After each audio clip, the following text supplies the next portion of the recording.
for the very latest from Israel. Let's cross live to our Jerusalem-based correspondent. Irris Makeler is standing by for us. Irris, a very worrying time for people where you are tonight in Israel. The country is vowing to respond. What exactly do we expect, and when do we think that retaliation is going to come? There haven't been clear details about that. We have heard from the military chief of staff, and he said that Israel has proven it can respond to a massive attack like this through a combination of exemplary civilian behaviour, as he called it, people going to their bomb shelters, doing just what they were told, staying indoors, and a very, very good missile intercept system. So really the only two people who were killed was one man in Jordan, and that was falling debris from an intercepted rocket, and a Palestinian in the West Bank in the town of Jericho, who was similarly, it was debris that killed him, and he turns out to have been originally from Gaza. So the irony of having come out of Gaza to be killed by an Iranian missile, you know, and to be the only person inside Israeli and Palestinian territories is quite overwhelming. As for what comes next, Israel has said, and it said all along, the Prime Minister said it twice in English, the Defence Force spokesperson said it today. Israel has the capacity to respond, and it will respond. And it will respond wherever it chooses and whenever it chooses. The timing is not clear.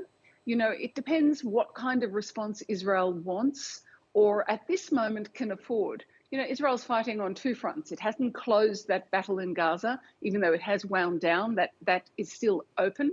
It has begun an offensive in Lebanon. And if it was to have a massive offensive now, a war really with Iran, that would be three live battles, three live battle fronts.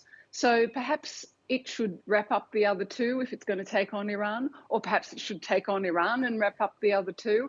But all those are real questions, and that's why there hasn't been a response so far this evening.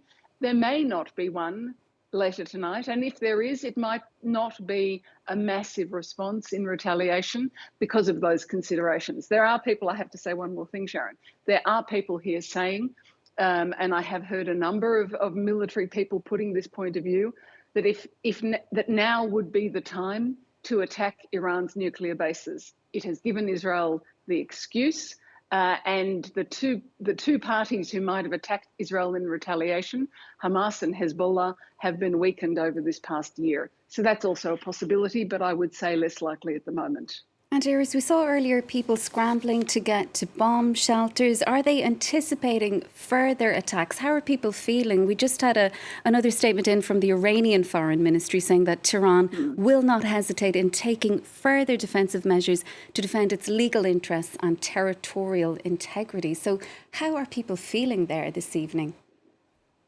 It was because it was unexpected. You remember, I mean, first of all, there's only ever been one other attack from Iran. That was in April, and that was quite well telegraphed. You know, you knew it was coming. There were plans.